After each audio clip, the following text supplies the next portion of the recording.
we got to call in the ancestors for this one. Because wine is from the ancients, so we want to start it off with the ancients.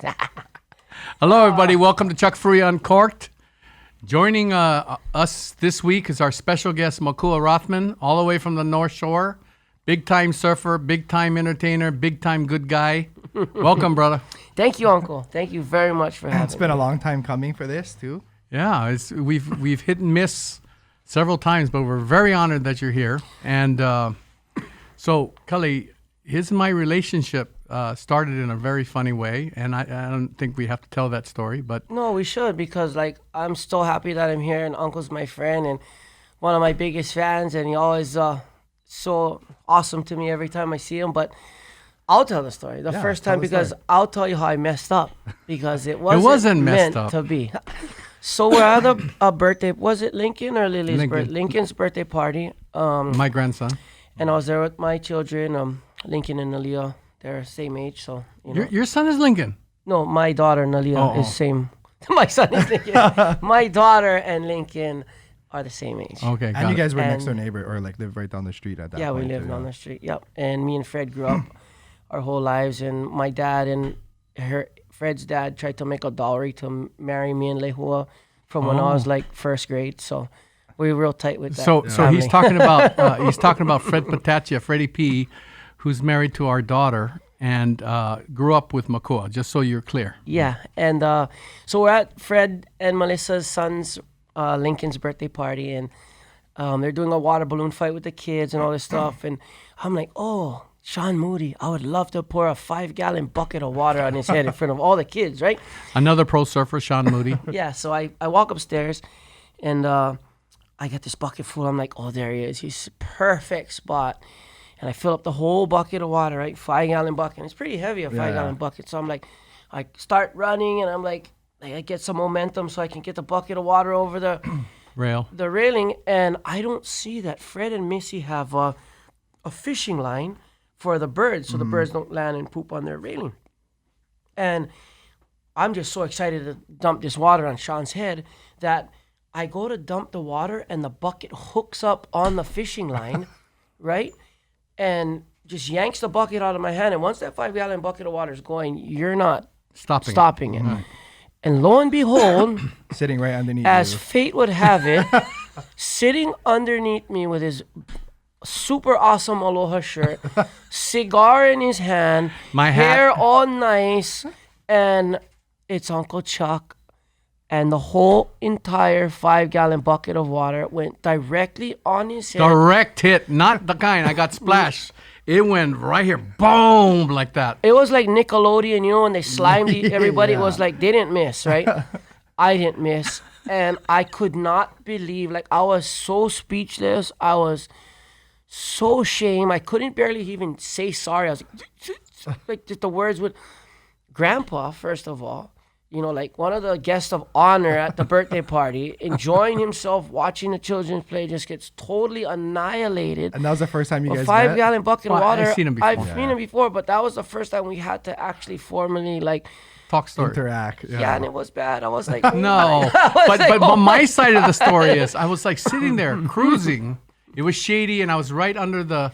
and the wind was blowing on, and I was enjoying my cigar, watching the grandkids and everybody play, and all of a sudden this thing hit me direct, and I was freaking pissed. Oh my God! I was looking at Fred and Melissa, and they're looking like that, and Cheryl's sitting right next to me. She's like like that, and I look at Fred and I go, bro, when you come to town, man, we treat you with respect and we welcome you like that. We come to the North Shore. This is how you guys gonna act, man. And you know what is crazy? It hit him so perfectly that Auntie didn't even get a drop of water on her. That was how... Big Fred was on one side, and Fred's father, and Cheryl was on the other. They never get splashed at all. I got the whole thing full on, It was meant to be then.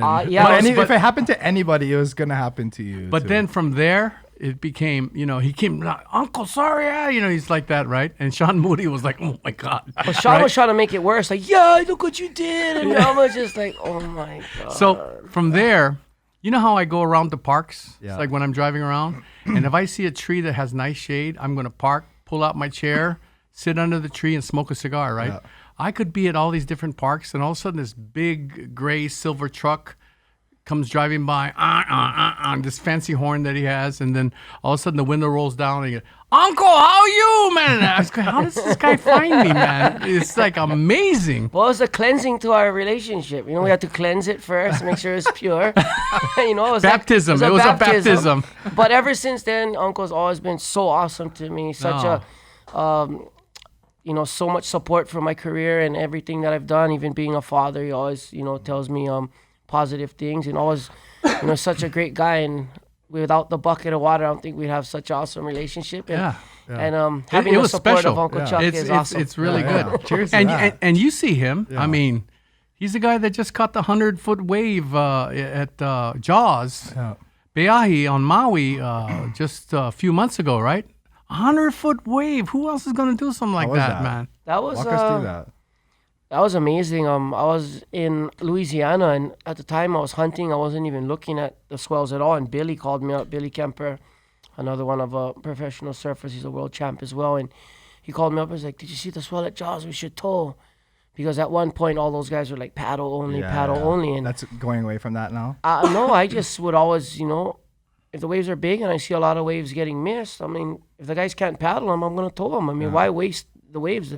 The reason towing was started is because where paddle surfing stopped, there's towing surfing. And Jaws is the most high-performance big wave in the world, and you can do all these crazy turns and moves and really rip it like a small wave. As for the paddling, you catch a big wave, it's on your own, it's this He-Man thing, but a few guys get barreled, get a good rise. Most of the time, you're going straight, you're getting pounded.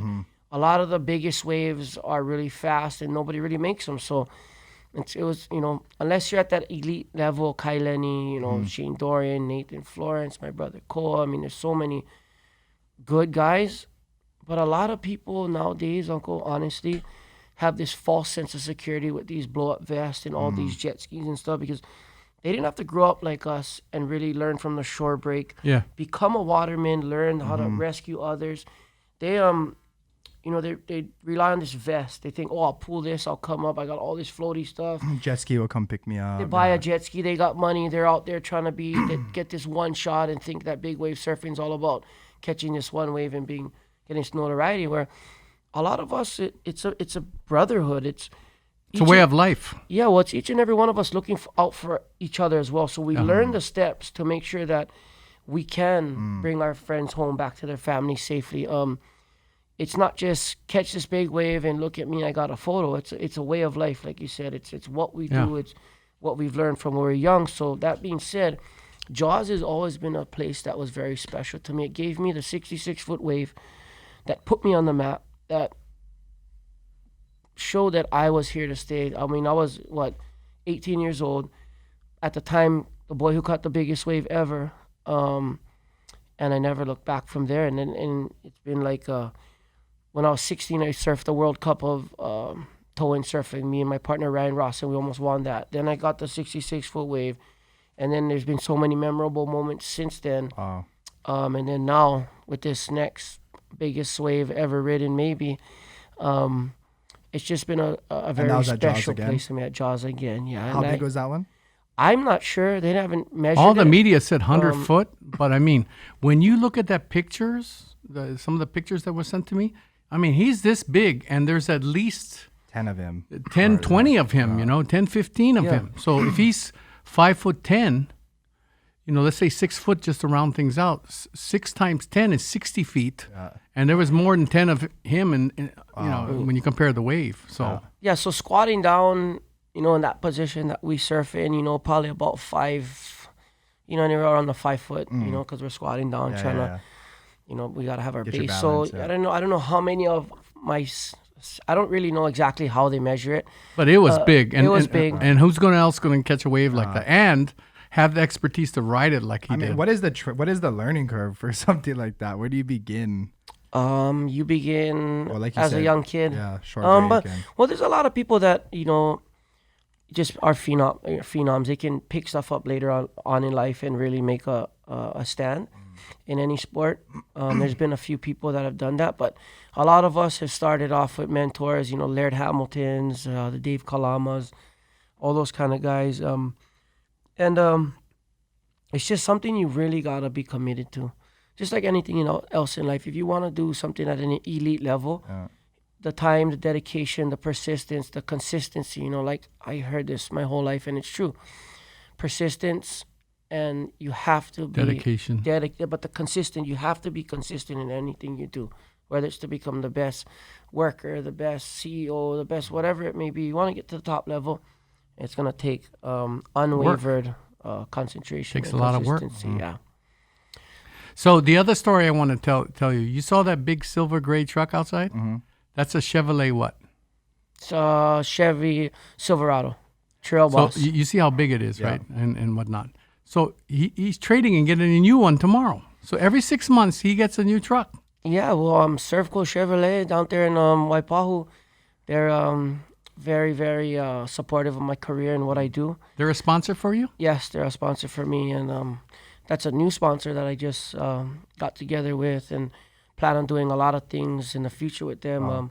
I just wrote a jingle for them. So that's right. for the He also commercials. plays guitars, he sings. So that's why this Paso Robles wines, he was just telling us before we turned on the camera that he did a concert over there in Paso Robles. Yeah, I played at, I forget exactly what winery it was, but there's a winery there in Paso Robles that has a beautiful amphitheater.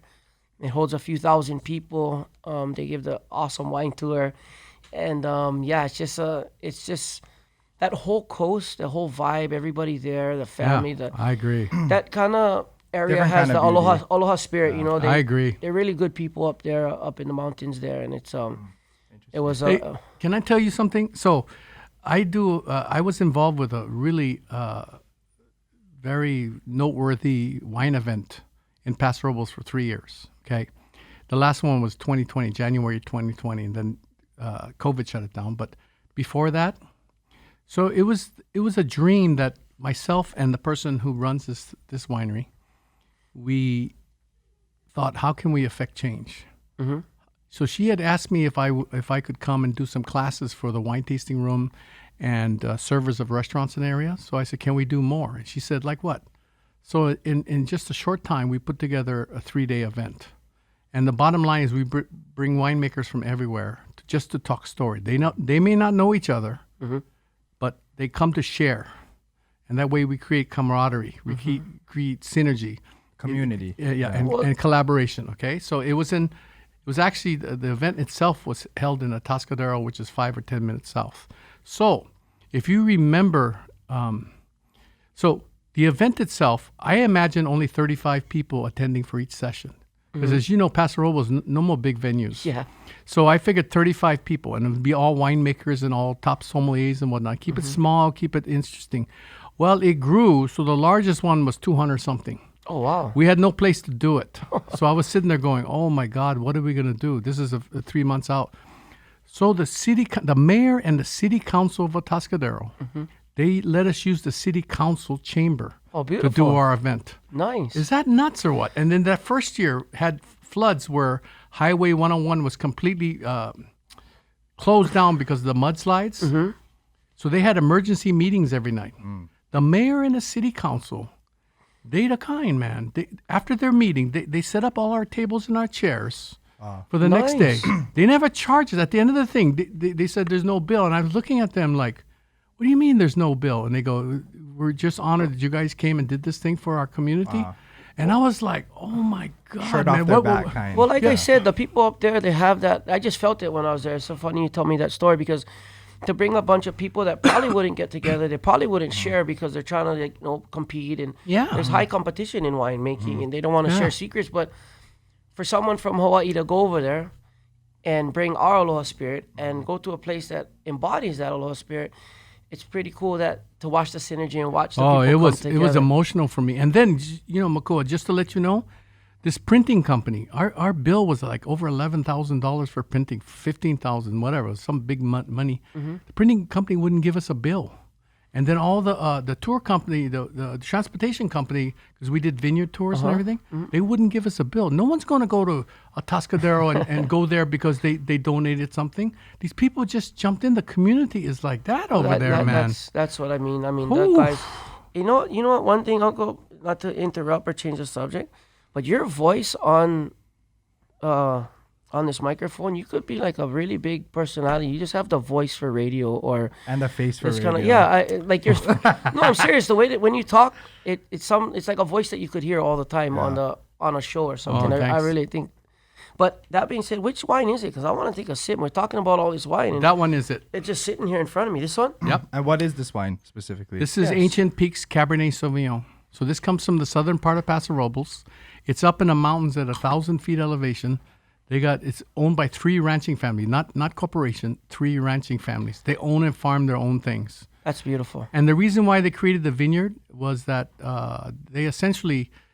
they want the land to pay for itself, so that no future family member will feel a need to sell off the Well, land. that's amazing. There we go again with people looking after. You were one saying they have another. like zip lines on there, all these different Well, that's- revenue that's- streams. that's Yeah. all you should, yeah. But just to pay for the land. I mean, just to make sure that all the Future families. generations have something Yeah. to, They'll never to have to hold split on. it up. Or, So that's why they raise horses and cattle. That's their main thing. They're ranchers. They're cowboys. Yeah. Well, so many Oh. families nowadays have to. It's so sad to see this day and age, like where we've come and what this place, this whole country has come to, because it seems like everybody has to sell off everything to move on in life, and nobody really gets to keep family lineages. Big ranching families, big whatever families, whatever industry they're in, for some reason they always have to sell it off, and it's sad to see like how expensive Hawaii is. Like I'm trying to create my foundation, and my foundation, I really wanted to. I never said this, publicly before. I really want my foundation, my 501c3 nonprofit to be, a lot of people donate to scholarships, to this, to that. I want to build one that donates money to local up-and-coming kids to start their own businesses, to count on That's cool. themselves, to know that they can count on themselves and build something to become one of the biggest brands in the world if they put their mind to it, and be able to work here, hire here, keep everything local, instead of, here's a scholarship to leave and go somewhere else. Here's some money to, Follow they your obviously dream. got to have a good business plan, but I want to create a team of my foundation that has really knowledgeable people about business. So when these kids do hand in their business plans, okay, we can help tweak it this way, and that. And okay, we'll give you this money to get to that stage, this much money to get to that stage, and see if we can help That's cool. local That's really youngsters Good for you. create their own companies and Good for really you. bring, instead of like buying local, all this stuff, let's support building local companies and building local families so that we can keep it here. Yeah, I agree. That's a So, great. That's and very one other thing, I don't know. I know you're the master. You're probably the master of all masters, sommelier. How do you say it? Yeah. Yeah. So, is there a way that I need to grab this glass and drink? Is there like a certain way a to good drink your question, glass? Like pick it up and sip it and all that. I know you're supposed to swirl it, right? Yeah. And then you're supposed to smell it, right? And then Well, to me, like- I don't get into the whole ritual of the thing because this podcast, like I told you, is really about enjoyment. So you drink how you want to drink. I'm not passing judgment. I on just anybody. want to know if there's a So I second swirl way. like this. I swirl like But this. you also grab the stem instead Yeah. of the glass, right? I swirl down here. Okay, and he has 2 fingers on the thumb and the other 2 are behind. Okay. Well, hey, if I have a master here, I'm going to ask all the questions I yeah. can, right? I got to So, learn. so let me ask you some questions now Yes. when we're talking about wine. So, okay, so why do you drink wine? You told me you like to drink wine. Why? I mean, I like, the buzz is good too. But, it's a thing like, who knows? Maybe even Jesus drank wine. This is an ancient Oh, that's right. beverage, and it's one of the original, I think it's the original form of alcoholic beverage, right? If I'm not mistaken. If one one of of them, the, yeah. if Yeah. not the oldest one. So, I just like, keep the tradition alive. And, there's a lot of new, spirits and, the seltzers nowadays, and everybody's into that. And And I'm the ju- surfing community is beer. yeah, seltzer. I'm just one that likes to keep tradition alive. I like our, I'm very rooted in our Hawaiian culture, and I like to just keep traditions alive. And I think that going back to the old times, wine can always teach us about our ancestors, and it's always good to talk story around wine. And it's not something that, unless you drink the whole bottle one sip, it's a good conversational. Yeah. This is You where it's know- meant for, around the yeah, table you- with food. and- Exactly, yeah. food. It tastes good with It's a way certain of foods life. and pairs. So it and one thing I would reply to you is, Missy said that now that they have children, because if they start drinking at 4:00, she wants to be able to watch the 10 o'clock news. Whereas if she drank tequila or margaritas or whatever, she wouldn't make it there. So one of the reasons, as they get older and they have children and they're parenting, wine is a more way to chill out and just enjoy yourself. That's one of the things she said. Wine is definitely good for moms because they're, they have a really hard job. I mean, a lot of moms nowadays don't cook, clean, and do all the kids because they're fancy, I guess, and there's new ways. But it seems like after mom takes care of the kids and does all the stuff and bays them a glass of wine to just relax, wind down and hang out. Talk story, hang out with your loved one, and really just the kids go to sleep. You guys can talk story and enjoy a beautiful glass of wine. Do you guys normally drink red or white? I only drink red mostly because I've got good thing I brought this. White. I mean, white's kind of just is it more fruity or sweet. I'm not sure what the difference of red and white, but red just deeper and it just I guess it just tastes better to me. It's just preference. I don't. Yeah. Red's like that too. The other thing I wanted to tell this you. wine. What is that wine called again? Cabernet Sauvignon. It's named after the grape. The one from Paso Robles? Yeah. So the name of the winery is Ancient Peaks. This wine is really good. Yeah, thank you. It doesn't have like a bite. It's just super smooth. Yeah, it's really It's good. awesome. Thank you. He said Paso this is Robles. his greatest wine discovery out of California in the Because last you know 20 why? years. It's value. So just to let you know, It just Makua. tastes really. There's no after. It's like really, really one of the best ones I've drank for sure. So this wine is their vineyard is like 900 acres. Okay. But they own the 14,000 acres surrounding it, 3 ranching families. Nice. So they just want to keep the land. It's very intact. It's very, they show respect to land, even the way they farm. And so, I like this kind of wine because, you can find this wine for $20 a bottle or less, And so to me today, that's a deal because if you consider how much the bottle costs, the cork costs, the label, Well, I'll tell you what, for $20 or whatever you just said, this is probably the best wine I've ever drank for a price like that, for sure. Yeah. I mean, so I've been to Western Australia, I've been to Napa, I've been to Portugal, I've been to France, Bordeaux, I've been to all those places. How come Drank wine all over this planet, from all the different Argentinas to everywhere. And this one right stands out. I don't know what it is about it. It just really, really That's smooth. good. Hey, do you Of all the ones I've ever had, and I've been, like I said, to all the wherever the greatest wines in the world come from. This one is really good.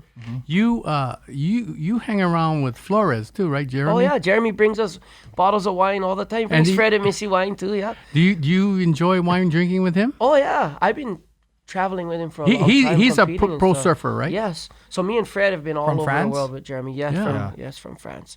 And so every time he comes to Hawaii, he brings you and Fred some bottles of wine. Every time he comes home, well, now he lives in Tahiti most of the time with his family, but every time he comes home from France, he usually brings us our that's families cool, man. really good bottles, to enjoy it. The other thing I wanted to mention to you, back in the old days, water probably wasn't safe to drink.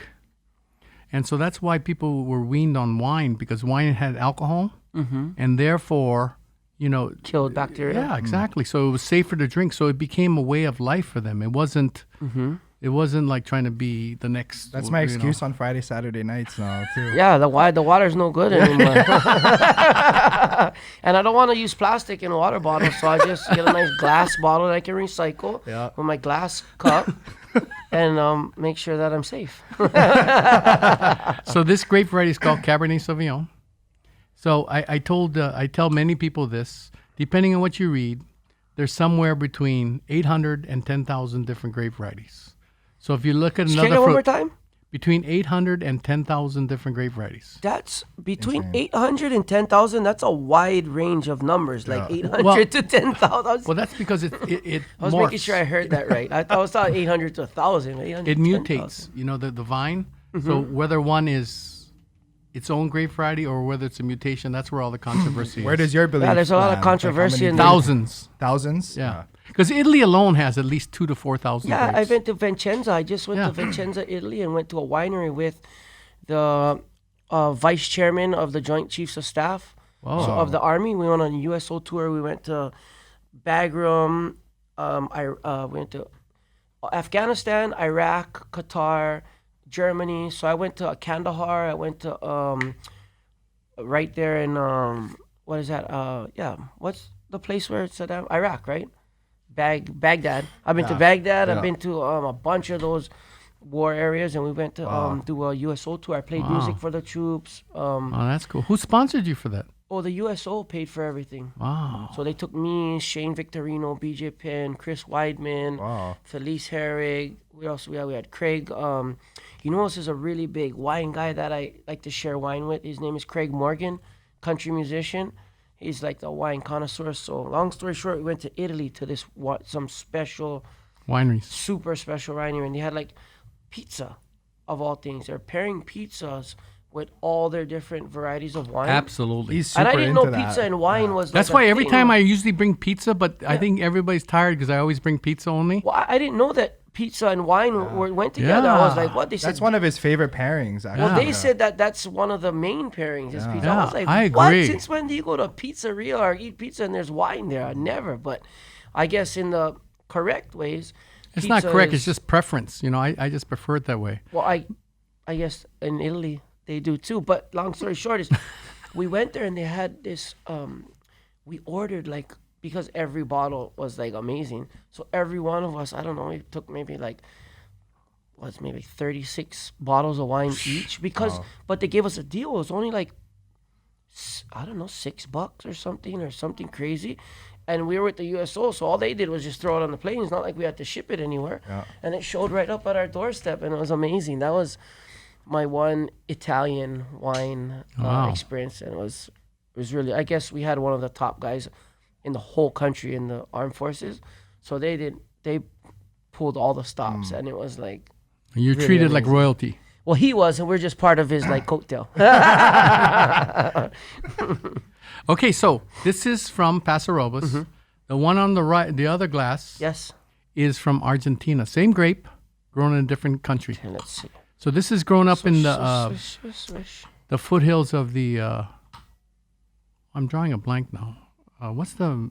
I can't remember the Paso mountain Robles is range. on the left or the right? This is Paso Robles right here. Left. Andes Mountains. This is in the foothills of the Andes Mountains. So high elevation. So This is also family owned. This is the Catena this one family. has more of that wine bite that I'm Yeah. used to. Yeah. This one is more like a.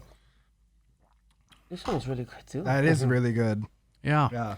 And so I wanted to do. Was it drier maybe? Yeah, it This seems was a little drier. more Yeah, dry, it seems right? leaner, more tannic. So I purposely chose two different Cabernet Sauvignons because by themselves I wanted you to see the difference. But then I want you to see the difference how it goes with the steak. Okay. So before we start eating, let me just tell you why steak. So if you take a piece of meat and you marinate it in red wine overnight, what happens to the meat is it gets tenderized. So what happens is that pucker power, that tannin, that astringency inside the red wine breaks down the marbling and proteins in the meat. That's why they say red wines with red meat. And if that is true, the more tannins that you have in a red wine, like that's glass number 2, right? The more marbling you should have on the meat. So therefore, lamb and ribeye. Okay. And the less tannins you have, then so the more lean meat, less Less tannins, tannin, yeah. more Yeah. marbling, Yeah. more tannins. So the tannins mainly come from the grape skins, because when you bite into a grape skin, it's bitter, right? Yes. And from the seeds, from the stem, and from the oak barrels, that's where you can get tannins. And you know what? That seems to me like if it does that to the meat, it must be good for you to pair wine with steak because the wine must break it down Help you as digest. well. kind of. Digest, Yeah, right? Yeah. That's good. So what is? So being a, I'm always curious. Being a master wine guy, what would you say is like the most common mistake people will make? Explaining wines, or what do we think the most common mistake of someone? I would think make- I'll name 3. Okay. Okay, 3, and I'm not going to call them mistakes. I'm just going to say 3 things that people should consider. Misinterpret or Just should consider and think about it moving forward. Okay, the a good first question. thing I would say, and this is something that most people don't think about, is storing the wine at the right temperature. Okay. So wines they like to be stored around 60 to 65 degrees. That's when you go to France, underneath, Yeah. it's like that, right? So people will just leave them out on their counter. Exactly. Or That's in a not That's one cupboard or- common yeah. mistake. so that's like 78 degrees here in Hawaii. So when they say room temperature in France, it's 60 something. So And that's below as well, because underground is a lot cooler most times. Than so above what ground. happens is it speeds up the chemical reactions in a wine. It makes the wine Ferment. not Or ferment, but it makes rot? it change. Okay. And so it's not good for the wine. So that's why Use your fish storing the analogy. wine at the right That's Temperature. one, right? Right at the right temperature. temperature. That's really important. Serving the wine at the right temperature is another big one. So if it's stored at 60 to 65, you should drink it at 60 to 65, in my opinion. When you drink it at 75 or room temperature, like right now, how it is, that's why if you notice these bottles are cool. Okay, if you don't drink it at the right temperature, so alcohol likes to evaporate. So the warmer it is, the more it evaporates. So when you smell it, whoa, because it's out of balance now. So serving the wine at the right temperature, I think, is a really important thing. If you don't have a right storage or anything like that, stick it in the refrigerator for 8 to 10 minutes, then pop it. For You know, both it's red e- and white. For it to settle, right? Yeah. Just so it chills down a little Is bit. that why people put ice in their white wine? I don't. That's different. I don't put get ice. that. I like ice in my red wines when it's really hot Uh-huh. because it adds to the enjoyment. It's Okay. not it doesn't make the wine taste better. It just is more about the enjoyment. Okay, cool. The What's third that thing is that it's making sure you have clean wine glasses. It's like when you eat, you gotta have clean plates, right? Same thing. So like at Vino, we had 2 dishwashers only for the wine glasses. So They wash it once and they wash it again. yeah, so no kitchen grease, no kitchen oil, no nothing, right? The other thing that can hurt wine glasses is chlorine and minerals. And it's in the water as well, right? Yeah. If you don't So have that's a water why- softener, That's why we had a major water filter to make sure that it strips all that stuff out. The dishwasher on the right is hot water, rinse solution, soap solution, disinfectant. That's by law, you have to do that. yeah, The dishwasher on the left is hot water only, so you get rid of all the residuals. of all the soap and stuff like Yeah, that. so that's how we would take care of all of our wine glasses. Even for these, if you look at how I wash them at home, it's the same thing. So for the first time, we have a dishwasher. I never had a dishwasher all these years. And so when you have the dishwasher, then you got to run it through with hot water only. You got to Yeah. clean out All the the trap stuff, and whatever, yeah. and then you got to after you wash it, you got to and that way, if you look at it, there's no film, there's no cloudiness. That's And you there's got to take ta- care of there's your glasses. and some of that residual soap likes to stay on the glasses, and Yes. they get that taste off. Right? Yes. So that's why I asked the question, because instead of what to do, everybody asks what to do. I wanted to ask a question of what's the mistakes, because for me, I like wine, and I want to just know how to handle it better, how to make sure that it's enjoyed the right way. And if I do have a master, I'm gonna have it right. That's a good question, though. No, but that's why at home, all you have to do is just have your rack, your dish rack, and you just soak the glasses after you wash them, say some hot water, and just turn them upside down, air dry them. And what's the story behind the legs and the swishing and that whole legs theory that people So say? there's different kinds of alcohols. Slower There's different kinds of alcohol, right? So when you swirl it and you look, the slower it goes down, it could be the acids, the alcohol, the glycerin, things like that, that.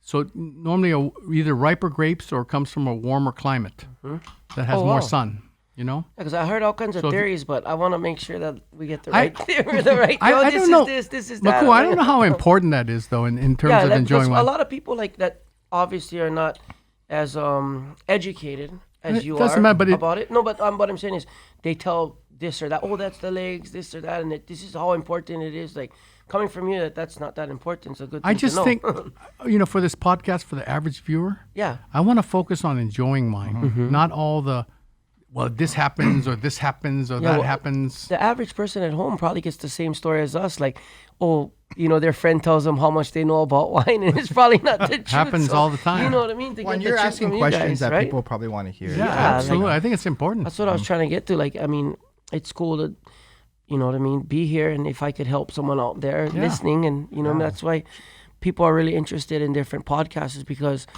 the people that you have on there, they all have their own opinions on things and different questions, and it's always good to, if you're into something like wine, watch them, because different people that come that might not know things, they're gonna ask different questions in different ways. Absolutely. And that's why This is an awesome podcast. He for gets that. really jazzed when we have people, that are they're not wine professionals. They just like to drink wine. Like, the past 2 episodes. So on Sunday, I can't remember all the days. Not too long ago, we did these DJs from San Francisco.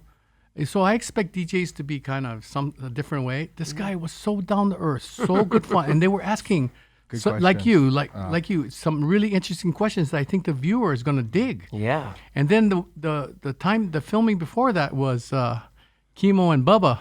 Oh yeah, Uncle Kimo. Oh my God, man! And what's cool is it's like two country guys, and But Bubba really is into wine. I didn't know that. So but is Kimo. Yeah. No, but Bubba is like into wine. totally into Yeah. wine. And when he was like, he didn't even understand like how in depth Bubba was getting into the wines until he actually came here and he called me and said, "Bruh, Bubba is so into wines. Like I didn't know he was that into the wines." I boxed him. Bubba is his boxing coach, by the way, just to let you know. You know, one of the first questions after he started following me on Instagram after like a week of going to these classes, he texts me and he's like, "Bro, like I like to drink wine. What should I be drinking?" I was like, "Fuck, that's cool." I started bringing him a bottle every week. There you go. To class. I was like, "Bro, you're 21 years old. You fight for a living. Yeah. Like you probably have every excuse not to drink wine." Yeah, but you know what it is those kind of kids that are disciplined in their sport, wine, if there is something that there's going to relax them and that's, probably, like they said, a glass of wine's good. Having wine to relax and, especially some trainings are really, really hard. And, prescription medicine's a big problem in this country and all these different things. One glass of wine could relax people sometimes. And, hey, I see my daughter peeking in the window outside. Oh. Let's break real quick and then, Okay. yeah? And then I got one thing to say to the viewers out there, if you don't mind, Uncle Chuck, I'm going to speak for you. Yeah. If you guys do have questions and you guys do watch this podcast, you guys should write in and ask Uncle Chuck. He's a really awesome guy. He might seem mean on the outside, man. But write in and maybe in the next podcast, you never know, they could answer the question or, you know what I mean, to the viewers out there. Thank you. We'd like for you guys to engage yourselves and then really, if there's, like I said, if there's anything you guys would like to ask, I'm sure these two fine gentlemen would love to answer the question. We'll break real quick. I'll go let them in, and then we'll taste the steak real fast. Let's and do it. Yeah, cool. Nice. We'll be right back. Yeah. Aloha, guys. We're back. Again, Makua Rothman joining us, Kale. We're just talking story. We're catching up. So, Makua, which of these two wines, what do you think of both of them? I mean, do you prefer one over the other? Do you enjoy both of them? You tell me. I enjoy both of them. This Paso Robles wine, they're different. They're both good in their own right. Like you said, they're both Cab Savs, right? Yep. And is there like a, how they say sometimes like Cam Highway, you're not supposed to say that because it's Kamehameha Highway. Is there like if you say like Cab Sav, is that like a bad thing in the You wine can say world? whatever you like. Nice, as long as you You're drink. Makua. Well, I mean, But they abbreviate all the time. Yeah. Cab Sauv, yeah. So but both of some these people- wines are bomb. That Argentina was the really good Argentina too. one, I think, has its like, if you like that a little. I'm not sure the terms, but I would say it's a little more dry. Yeah. Has that little more punchy taste. Yeah. I think the More Paso tannic, like you Robles, said, the more yeah. tannic, yes. The Paso Robles is definitely the smoother Yeah. of the two, I would think. But it's a preference. Some people like that little bit of They're both the same price. punch. Yep. Is So- the Argentina one higher in alcohol, or not really? I would think no, the Paso Robles is yeah, easier to get. I think It's pretty. It's available. That ancient. You know what's funny about Ancient Peaks is his brother had a 60th birthday that my dad ordered all these wines for, and they sent me home with like a case of all these Ancient Peaks wines, and I thought it was like a Costco brand because they were like, "Oh, we bought this. Your dad got it from Costco for us." So the entire time in my head, I thought this was like not that good until we started this podcast. But the wine that he got was, I consult for Hawaiian Airlines. Yeah. Oh, I see you. Trust me. Me and Moody guys are just Trust flying me. back from Austin. And of course, I took a picture and sent it to everybody. I'm like, look at this hammer. I was all proud. I'm like, this is my uncle. Moody's like, no, he's not. He doesn't even like you because he poured water on his head. And I said, no, he doesn't like you because the bucket was actually meant for you. And it went on his head. So he doesn't like you more than me. So I blend and I work with these people, Oh, no way. the Ancient Peaks. So we make special blends for Point first class Airlines. service Yeah. domestic, and then first class service international. 2 sets of wines. Well, that was the best because I was up in first class and they're all in Of the course back. you were. You're Makua. No, it wasn't that. It's just I had a ticket from someone got me a ticket before and I had it and I had to use it. Like, you know, how you get the credit. So I just used it for First class. that Yeah. trip home. Did you guys And, go to the wave pool in Austin? Yeah. So I went and did some business there. I had some business to do.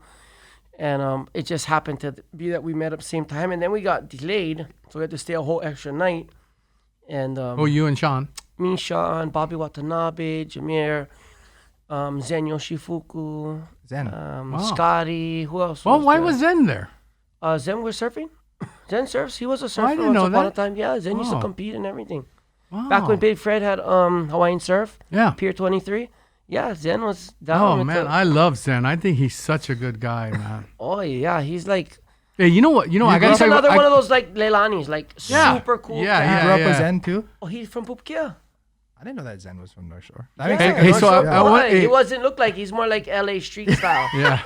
right? But I want to tell you about Zen. So that night that Fred and Melissa got married, and it was at that Lani Kohunua. yeah, Kolina. And so they have very specific rules about breaking down and trash and all that stuff. Zen was the only guy that was sober and it was helping me to clean up everything. Oh, I definitely was. Zen is, no, but Zen is that kind of guy. Well, that's what I mean. Like Zen, like he's another person like Leilani, Fred's Yeah. sister. He's so humble, Yeah. yet so on it and such a ninja at his job and what Yeah. he does with Uncle Zig and all those guys. Zen is a guy that doesn't really have a bad bone in his body. And It's Yeah. hard to not like Zen or Yeah. have him be in your crew because he's just someone that elevates the level of Stoke Yeah. or just like. And good he people. is He's a by good far guy. one of the best fantasy football players I've ever experienced. Really? Bro, Zen is always. He's all right. He's all right. Okay, You tried so the steak? yeah, so now you try the 2 wines and you try a Okay. piece of steak with each wine. Okay. You tell me what you Let's think. see. I'm gonna take this middle piece right here. That's oh, So the steak came from Buzz's Steakhouse. This is their ribeye. Kailo Buzz. Yep. You, do, So you, do do I you know? drink the wine first or do I eat the steak Either way. first? Do you know his grandfather was Buzz? No. Somebody must have been Buzz. No.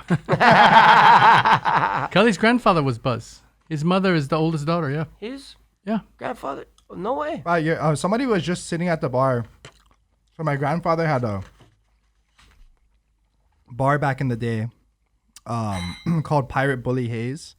And somebody was just sitting at the bar saying that your dad and my grandfather used to like hang out a lot Nice. back in those days. Yeah. Right on. Oh, he's a good guy then. Oh man, I like the steak. It's mean. Seasoned well. Cold, Hey, but Buzz's, man, their food is good. I go there kind of often, you know. I used to like Buzz's when they had them by I don't know if it's still there, but Pro City. yeah, Pro City, they have it there. No, yeah, that was so cool. Like you go, and then they had like this racetrack of like these cars before when I was young. They have the wireless remotes back in the day, and, like those brushes that touch the track. But you used to have one of those racetracks around Up there. there in the yeah. parking lot, yeah. So I used to love that. And then the Chuck E. Cheese on the bottom over there. That place is always under construction, though. That's what makes it hard, you know? Yeah. Well, I had like my whole life growing up, I had the craziest asthma. So I've been like in the hospital, was sick for like 9 months out of the year. I was like really, really, really bad. I still am. I mean, asthma never really goes away. I mean, look, I wheeze like almost every day. But my doctor was right there in the IAL medical building, so right around the corner. But I was always like to go up. My buzz is because of that racetrack and then grind and stuff like that. So, and the view was And always the cool. salad that- bar, too. Oh yeah, Bruh, huge what salad happened bar. to all those like I remember Sizzlers had it before. Yeah. Buzz's Buzz's had Lanikai it. still does it until Chart COVID. House. Wow. Chart House just reopened, too. Yep. Stoked. Yeah. Cool. Okay, which wine, Cully, goes with the steak Go, better? Makua goes first. Okay, let's see. I got a didn't bite. really I try, totally yeah. forgot the wine because I was so into the steak. But here we go. It is seasoned well.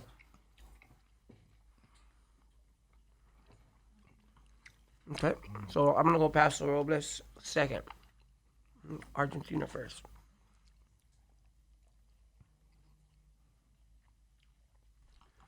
See, now with the food, I don't know what it does, but that steak takes away that Edge. edge of the bite that there was without the food. Is there something to do Yep, with the absolutely. with the fat and like you Yep, said in the meat? absolutely. Because that totally changed the taste And you know of what? that wine. And just to give you a different hint, it wouldn't taste as good if that was New York, you know.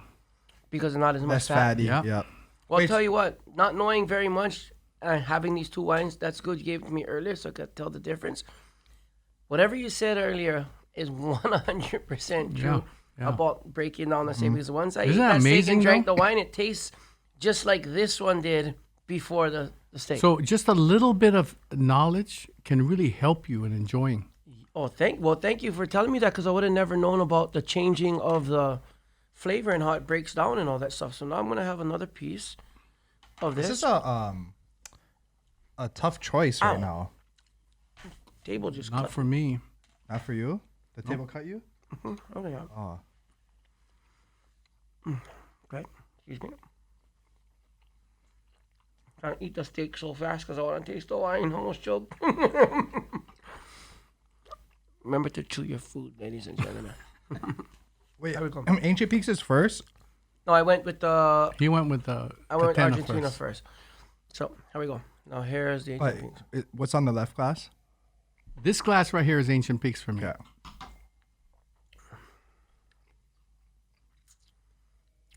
It's still smooth. That wine is so good. The Ancient Peaks with the steak, I think, is really gosh. good. And Catena is good too. Don't get me wrong. I mean, you know, we're splitting hairs, but you can see why Cabernet Sauvignon Is the goes with wine. a steak, Yeah. right? You can see why. But Cabernet Sauvignon has Does- mojo, has you know, bravado. You're right though that we're splitting hairs right now because both work. But I think that ultimately it is Ancient Peaks that is Yeah. the for sure. Because it's 100%. it doesn't. There's no bite at all. It's just And you don't know where like the steak stops and the wine begins. I agree, think, man. You know. Well, steak stops as soon as I swallow it. The wine begins as soon as I drink it. That's North Shore mentality right there. That's not splitting hairs. So, how long you known Fred? My whole entire life. Really? Yep. He's like, you know when you don't know when you meet people, you just know Yeah. them your whole life. I've known Fred my whole, like I said, we went to elementary, so I was kindergarten, and Lehu was kindergarten, so me and her was classmates all the way. How And, about Sean Moody? yeah, I knew Sean. I mean, he was maybe a little after Fred, but He's younger than you, though, right? Sean guys, they're way older than me. Sean Moody. Yeah, I think they're all 3 years older than me, Fred and Sean. Because Fred and Sean are the same age, right? I didn't know. Yeah, so they're older than me. Yeah, How about they're 3 Joel? years. Joel's older than me as well. Oh. So when all those guys used to go out, they used to tease me. They used to be all dressed up, going to Hard Rock Cafe and all that stuff back in the day, and I was still too young to go. I was like, "Rah." You gotta be like him. He had all these IDs, man. I don't know Well, where I they mean, came that, from. that came later, but like was right before I got smart. Well, I don't say smart enough to do it, but but yeah, it was. I know Sean since I was a young boy too. I mean, I know North all Shore those gang guys. up there, man. Those guys are like a little. Joel guys didn't come till about the more high school time around then after. Well, we all competed together still. Surfing. Surfing, yeah. So all of us. Did you competed play other together. sports Pico, too? Bacalso. You Yeah, play I other play- sports? I played. I surfed, water polo, baseball. I played football when I was young, and what else did I play? I think I played 5 sports in high school. Basketball? I can't even remember. No, basketball was way too short. So I How tall surfed, are you? Sir, me probably like 5'8" on my best day. Oh my. With these shoes, maybe 5'9". But yeah, I played at least. You golf? Yes, I golf. Yes, I golf a lot. I love to golf. Oh yeah. Yep. My nephew, well, Marcus Hickman, another one of the guys that's down there with us. He lives with us, but my little nephew Ace Hickman is probably one of the best. I want to give a shout out to brother Ace. He's my new favorite golfer of the world, and that kid has very, very good attention to detail. He can listen to instruction. Wow. And That's then a skill. Yeah, I mean, and like- then perform it. Like, while I watch all the kids do their thing, and I watch Ace when he pays attention, and even like when he's at home and he listens to his parents, the kid has really, really good attention span, and he has, like I said, his ability to listen to instruction and then do what they said is unlike the rest of the kids. When I take I mean, my daughters here, I take them all to golf practice and stuff like that, but the way I see him listen and interpret what the coach says and then put it to use is on a whole nother level, and I think he has the Aptitude. yeah, he has the ability to go far. I think he'll be a champion one day in something whether it's golf or something, the kid just really knows how to absorb information and put it to use. So is your brother older than you or younger than you? My brother? My brother is, I have two brothers that are younger than me. Yep. But this is my, it's not blood nephew. He's one of my best friends. If not, he was my best friend. You know, his name is Marcus Hickman, and it's his son. And Marcus lived with me for over 10 years at our house, and now his family's there. You know, they live in the downstairs. They rent the downstairs. But yeah, so I call him my nephew. But Marcus is older than me. My two younger brothers are 10 and 12 years younger than me. Wow. Yeah, so it's my brother's birthday today. Happy birthday, Lono, June 1st, my Happy youngest birthday. brother. Koa is the middle brother. Koa is the middle brother. He's the golden child. He is. He's the favorite of all the Rothmans. But, excuse my chewing. That being said, I wish I could be more like my brother. My brother is honest. My brother is cool. My brother is so much that I would like to be. And even though he's younger than me, I really look up to him a lot. I really love my brother. And I was really mean to him, like, growing up because he was younger than me. And I was making, you know, I've made some bad choices in my life. But I always looked up to him. And I think that's why I was mean to him a little bit because, you know, I kind of wanted to, even though he was younger than me, and he always says, well, I looked up to you and to be like you. I think it was more me looking up to my little brother because he was so cool. And Koa is like one of my biggest role models. He always was and always will be. Oh, that's a good story. Yeah. You know, and the other thing, the patience of your wife, man, your life, man, is like this whirlwind, man. You know, she seems to keep the stability over here, you know, I mean, keeps everything copacetic, you know, everything's smooth sailing. Yeah, well, I mean, I'm very thankful. I mean, you know, there's always times where it gets rough and, you know, you think the grass is always greener and all this stuff. And a lot of people nowadays with the Instagram and all these things, they always think they can find something better. And they forget that the things that they have and the family that they have, the people that they do have right next to them, sometimes they look past it. And I'm very thankful that I came to the realization that Nalani's a big positive in my life. She gave me the two most beautiful children in the world, my daughter Hikiana Leah, my son Kaleo Ali'i. And you know, everybody's gonna have problems. You know, doesn't matter what wife you get, they're still gonna complain. So trying to get another one every time might not be the best idea. Yeah. And a lot of people that I've talked to, they always say, you know, if I could have done it again, I would have done this or that. But you know, I still have the chance to, you know, love my family, love my wife as much as I can, and just be thankful for what I do have. And, you know what's really interesting about that? I mean, if you really sit down and talk serious with Joel Centeo and Sean Moody and Fred, they're all like that. Yeah. It's pretty interesting. You know, here's these four surfers, you know, pro surfers, you know, and you know, their lifestyle is their lifestyle, but they have the same kind of values when it comes to family. And by the way, I knew that was important to you. So that's why both of these are family owned again, you know, rather than a corporation. Yeah. Everything is corporation now. These two are family owned. So it's the same kind of values. And that's what I try to communicate to people is family owned is very important, that they respect the land and they nurture the land, and, you know, they want to make sure the land pays for them. So all that stuff. It's the same kind of values that you have. I think that's a good lesson for people at home too, to pick up both of these wines and try it with the ribeye and see what they like better. Because that was. Yeah, I was really surprised when you told me that earlier. I was like, okay, I mean, of course I'm gonna take Uncle's recommendation seriously and actually try it. I was like, wow, this is like for real. But that being said, I think going back to what you said about Sean and Joel and everyone, we kind of came from the same place, raised in the same kind of values, same community. And, you know, a lot of the things that I've learned, especially, you know, my parents are separated, and I've learned after, you know, trying to better myself all the time that, you know, generational patterns happen. Your family gets divorced, you're this, you're that, and being able to break those patterns and break out and kind of create your own path, because they say later on in life you actually become your parents or whatever, even much as you don't want to or this and that. But recognizing and taking the best from your parents, taking the best from your mom, taking the best from your dad, trying to use it. I mean, I was never perfect.